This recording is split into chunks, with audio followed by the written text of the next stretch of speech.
권영철 선임 기자 어서 오십시오. 안녕하십니까. 어서 오십시오. 오늘 Y뉴스에서 장시호 씨 얘기를 오랜만에 가지고 오셨다고 그래서 예. 무슨 얘기예요? 장시호 씨가 이제 최순실 씨 뇌물 사건에서 거침없는 폭로를 이어가고 있죠. 그렇죠. 이모와 조카 사이에 뭐 법정에서 언성을 높이는 일까지 일어나고 있고요. 그래서 장시호 씨는 왜 잇따라 숨겨진 사실을 폭로하나? 그러니까 요즘 대선 전국이어서 이 재판 얘기를 이 국정농단 재판 어떻게 벌어지고 있는지 사실 조금 뒷전으로 밀려난 느낌이 있었는데 네. 재판 벌어지고 있죠. 사실 지금 이 재판을 한 몇 차례 열린지 아십니까? 일주일에? 잘 모르겠어요. 특검 관련 재판이 한 40회에서 50회 정도 열리고 있습니다. 재판만 40회에서 50회? 예, 삼성 관련만 일주일에 8차례 열리고 있습니다. 그렇군요. 그런데 이 8차례 열리는데 예. 특검보 4명하고 검사 8명이 변호사 100명을 상대하고 있습니다. 변호사가 100명이나 있어요. 저쪽 상대. 삼성 사건만 이재용 사건만 20명이고요. 와. 나머지 피고인 15건에 31명이 기소되어 있으니까 예. 그 변호인이 한 100명쯤 됩니다. 그렇군요. 자, 이렇게 재판이 많이 벌어지고 있는데 그중에서도 최순실 씨 재판 얼마 전 벌어진 최순실 씨 재판에 등장한 장시호 씨의 발언이 아주 화제가 되고 있죠. 그렇습니다. 네.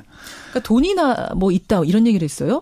그렇죠. 우선 제일 먼저 이제 사람들이 가장 큰 관심을 끄던 게 삼성동 2층 박근혜 전 대통령의 집 2층에 최순실 씨가 돈이 있다.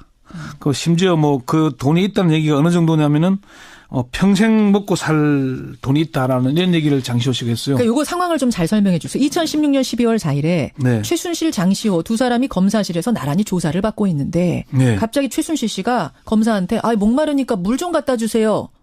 검사를 피하게 하더랍니다. 그러더니 예. 장시호 씨한테 메모를 썼죠. 삼성동 2층 방, 유주, 유치원 이렇게 돼 있는데 유주는 뭐 최 씨 손자 얘기고요. 삼성동은 아까 방금 얘기한 박 전 대통령 자택 얘기인데. 그러니까 시호야 삼성동 박근혜 대통령 집 2층에 가면 금고가 있어. 네. 거기에 있는 돈을 가져다가 유주 유치원비로 써. 네. 이렇게 말했다는 거죠. 손자를 좀 키워달라 뭐 이런 얘기. 그런 내용이었다는 얘기가 있었죠. 예. 그러면서 내곡동 그 집. 박 대통령이 최근 구입했다는 그 집에 대해서도 언급을 했다면서요. 그렇습니다. 최근 박 대통령이 삼성동 집을 팔고 새로 내곡동 집을 샀지 않습니까? 예. 그 집도 최순실 씨가 골라준 집이다. 장 씨는 그 지난 24일 열린 최 씨의 뇌물수수 혐의에 대한 재판 증인으로 출석해서 예. 최근 뉴스에서 박 전 대통령이 이사간 집을 봤는데 그 집을 어디선가 본 것 같다고 해서 곰곰이 생각해 보니까 이미 그 내가 본 기억이 있다. 최순실 씨가 아마 집을 보여준 그림에 있었다. 그래서 최순실 씨는 내곡동 집은 이번에 신문을 보고 처음 알았다. 예. 지난해 유엔 빌리지를 물어본 것은 내가 살려고 알아본 것이다. 이렇게 주장을 하니까 예. 장 씨가 저는 본 것만 기억한 대로 말씀드리는 것이다. 당시에 유엔 빌리지에 혼자 다녀와서 연예인도 사는 곳인데 이사장, 박 전 대통령 얘기하죠. 이사장도 살았으면 좋겠다고 하지 않았느냐 이렇게 반박하기까지 했어요. 이사장, 박 전 대통령도 살았으면 좋겠다. 그러면서 박 전 대통령이 최 씨에게 정부 문서를 너무 많이 보내서 불평을 하게 됐다 이런 증언까지 했고. 그런 증언도 재판에서요. 예. 그리고 자신의 어머니 최순덕 씨가 지난해 10월 26일 자신의 부탁을 받고 박 전 대통령과 전화 통화를 했고 그래서 최순실 씨의 귀국을 독촉했다. 그런 사실도 법정에서 폭로하게 됐습니다. 그 통화 내용은 어떤 거예요? 이게 뭐 이제 본인이 윤전추를 통해서 전화를 해야 되는데 직접 전화를 걸지 못할 상황이니까 어머니를 통해서 윤전추에게 연락하게 하고 박근혜 대통령과 통화를 했다. 그래서 저런 상황들은 뭐 내용을 다 구성해서 얘기할 수 있지만은 알겠습니다. 시간이 너무 많이 걸릴 테니까. 자, 네. 그러니까 지금 좀 충격적인 얘기들이 여럿 나왔는데 저는 무엇보다도 대통령 집 2층에 가봐. 거기 있는 돈 꺼내다가 내 손자 양육비로 써. 네. 이거는 대통령 집에 있는 돈이 최순실 씨도 두 사람의 돈이 왔다 갔다 그냥 했다는 거잖아요. 그래서 경제 통일치라는 얘기가 그래서 나온 아주 결정적인 증거가 되는 건데 두 사람이 법정에서 언성 높이면서 싸우기도 했다면서요. 예, 그렇습니다. 이게 좀 진술을 하면서 서로 간에 이제 장시호 씨가 그런 얘기까지 했죠. 이런 얘기 아까도 특히나 그 동계 영재센터 얘기를 가지고 최순실 씨는 그게 장 씨 거다. 그리고 자기는 관여한 바가 없다고 주장하니까 장시호 씨가 나중에는 손바닥으로 하늘을 가리지 마라 이렇게 언성을 높이는 말까지 하기도 하고 예, 그렇게 했었습니다. 자, 오늘의 와인은 이거였습니다. 그럼 도대체 조카 장시호 씨가 네. 왜 잇따라 숨겨진 사실, 그러니까 지금까지도 숨겼던 그 사실을 재판에서 이렇게 폭로하는 것이냐. 이 이유가 뭡니까? 이게 이제 특검과 검찰 법조계에 두루 확인을 해보니까 예. 이모 최순실 씨와 조카의 관계가 정상적인 이모 조카 이런 관계가 아니라 주종 관계 또는 일방적으로 불임을 받는 관계였기 때문이 아니냐는 그렇게 얘기를 합니다. 우리가 생각하는 그 혈연 관계의 조카 이모 사이는 아니다. 이 둘 사이는. 심지어 뭐 어떤 특검 관계자는 고양이 앞에 쥐도 못 대는 관계다 이렇게 얘기하더라고요. 갑을 관계였다는 거예요. 조카와 이모하고 조카가? 갑을 관계 이상이라는 그 얘기죠. 이상이다. 예, 그러니까 꼼짝도 못하는 뭐 특검의 한 관계자는 장 씨는 기본적으로 이모가 밉기 때문일 것이다. 아까 그 조금 전에 설명드린 그 4차 공판에서 이제 언성 높이는 일이 있었잖아요. 예, 예. 이런 일이 빚어지고 있는 게 아마 그런 이유가 아니겠는가. 이모가 조카인 장 씨에게 책임을 떠넘기고 장 씨가 버르고 화를 내는 장면을 보면 이게 좀 보통의 관계는 아닌 것 같죠. 아닌 느낌이 들어요. 예. 두 번째는 장시호 씨의 평소 멘탈이 그렇기 때문이다. 이런 얘기를 합니다.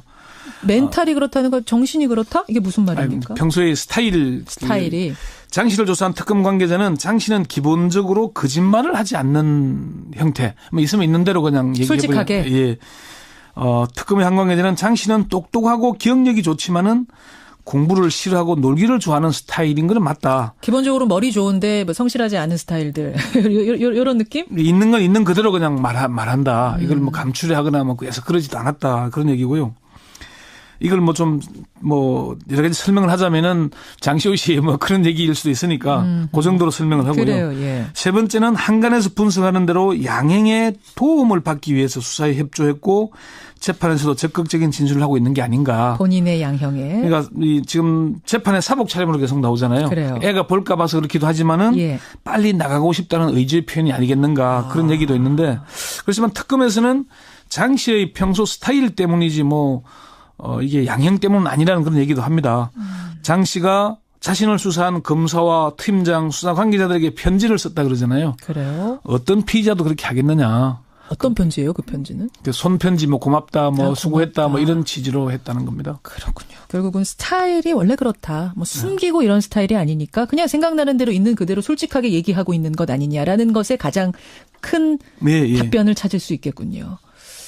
그래요. 근데 이거 조금 다른 얘기인데 그 박영수 특검하고 검찰이 갈등 겪고 있다. 이건 진짜예요, 소문이에요? 앞서 말씀드린 대로 하루 일주일에 40-50차례 재판이 열리는데 파견 검사 8명, 특검보 4명, 12명이 재판 관여를 다 해야 되잖아요. 예.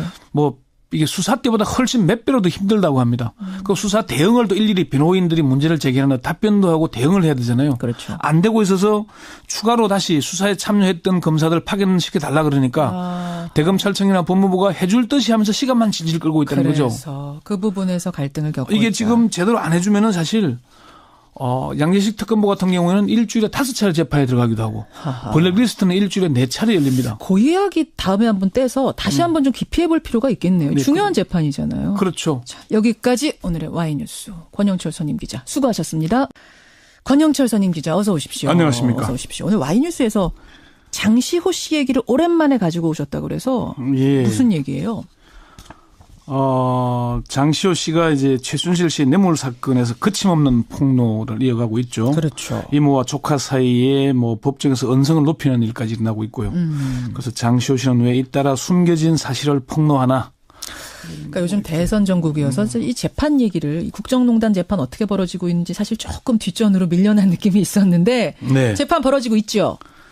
사실 지금 이 재판을 한 몇 차례 열리는지 아십니까? 일주일에? 잘 모르겠어요.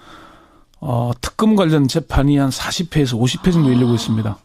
재판만 40회에서 50회? 예, 삼성 관련만 일주일에 8차례 열리고 있습니다. 그렇군요. 그런데 이 8차례 열리는데 특검보 4명하고 검사 8명이 변호사 100명을 상대하고 있습니다. 변호사가 100명이나 있어요. 저쪽 상대. 삼성 사건만 이재용 사건만 20명이고요. 와. 나머지 피고인 15건에 31명이 기소되어 있으니까 그 변호인이 한 100명쯤 됩니다. 그렇군요. 자, 이렇게 재판이 많이 벌어지고 있는데 그중에서도 최순실 씨 재판 얼마 전 벌어진 최순실 씨 재판에 등장한 장시호 씨의 발언이 아주 화제가 되고 있죠. 그렇습니다. 네. 그러니까 돈이나 뭐 있다 이런 얘기를 했어요? 그렇죠. 우선 제일 먼저 이제 사람들이 가장 큰 관심을 끄던 게 삼성동 2층 박근혜 전 대통령의 집 2층에 최순실 씨가 돈이 있다. 그 집도 최순실 씨가 골라준 집이다. 장 씨는 그 지난 24일 열린 최 씨의 뇌물수수 혐의에 대한 재판 증인으로 출석해서 최근 뉴스에서 박 전 대통령이 이사간 집을 봤는데 그 집을 어디선가 본 것 같다고 해서 곰곰이 생각해 보니까 이미 그 내가 본 기억이 있다. 최순실 씨가 아마 집을 보여준 그림에 있었다. 그래서 최순실 씨는 내곡동 집은 이번에 신문을 보고 처음 알았다. 지난해 유엔 빌리지를 물어본 것은 내가 살려고 알아본 것이다. 이렇게 주장을 하니까 장 씨가 저는 본 것만 기억한 대로 말씀드리는 것이다. 당시에 유엔 빌리지에 혼자 다녀와서 연예인도 사는 곳인데 이사장 박 전 대통령 얘기하죠. 씨의 발언이 아주 화제가 되고 있죠. 그렇습니다. 네. 그러니까 돈이나 뭐 있다 이런 얘기를 했어요? 그렇죠. 우선 제일 먼저 이제 사람들이 가장 큰 관심을 끄던 게 삼성동 2층 박근혜 전 대통령의 집 2층에 최순실 씨가 돈이 있다. 그 심지어 뭐 그 돈이 있다는 얘기가 어느 정도냐면은 평생 먹고 살 돈이 있다라는 이런 얘기를 장시호 씨가 했어요. 그러니까 이거 상황을 좀 잘 설명해 주세요. 2016년 12월 4일에 최순실, 장시호 두 사람이 검사실에서 나란히 조사를 받고 있는데 갑자기 최순실 씨가 검사한테 목마르니까 물 좀 갖다 주세요. 검사를 피하게 하더랍니다. 특검 관련 재판이 한 40회에서 50회 정도 열리고 있습니다. 재판만 40회에서 50회? 예, 삼성 관련만 일주일에 8차례 열리고 있습니다. 그렇군요. 그런데 이 8차례 열리는데 특검보 4명하고 검사 8명이 변호사 100명을 상대하고 있습니다. 변호사가 100명이나 있어요. 저쪽 상대. 삼성 사건만 이재용 사건만 20명이고요. 나머지 피고인 15건에 31명이 기소되어 있으니까 그 변호인이 한 100명쯤 됩니다. 그렇군요. 자, 이렇게 재판이 많이 벌어지고 있는데 그중에서도 최순실 씨 재판 얼마 전 벌어진 최순실 씨 재판에 등장한 장시호 권영철 선임 기자 어서 오십시오. 안녕하십니까. 어서 오십시오. 오늘 와이뉴스에서 장시호 씨 얘기를 오랜만에 가지고 오셨다고 그래서 무슨 얘기예요? 장시호 씨가 이제 최순실 씨의 뇌물 사건에서 거침없는 폭로를 이어가고 있죠. 그렇죠. 이모와 조카 사이에 뭐 법정에서 언성을 높이는 일까지 일어나고 있고요. 그래서 장시호 씨는 왜 잇따라 숨겨진 사실을 폭로하나? 그러니까 요즘 대선 전국이어서 이 재판 얘기를 이 국정농단 재판 어떻게 벌어지고 있는지 사실 조금 뒷전으로 밀려난 느낌이 있었는데 재판 벌어지고 있죠. 사실 지금 이 재판을 한 몇 차례 열린지 아십니까? 일주일에? 잘 모르겠어요. 그러더니 장시호 씨한테 메모를 썼죠. 삼성동 2층 방 유주 유치원 이렇게 돼 있는데 유주는 뭐 최 씨 손자 얘기고요. 삼성동은 아까 방금 얘기한 박 전 대통령 자택 얘기인데. 그러니까 시호야 삼성동 박근혜 대통령 집 2층에 가면 금고가 있어. 거기에 있는 돈을 가져다가 유주 유치원비로 써. 이렇게 말했다는 거죠. 손자를 좀 키워달라 뭐 이런 얘기. 그런 내용이었다는 얘기가 있었죠. 그러면서 내곡동 그 집. 박 대통령이 최근 구입했다는 그 집에 대해서도 언급을 했다면서요. 그렇습니다. 최근 박 대통령이 삼성동 집을 팔고 새로 내곡동 집을 샀지 않습니까?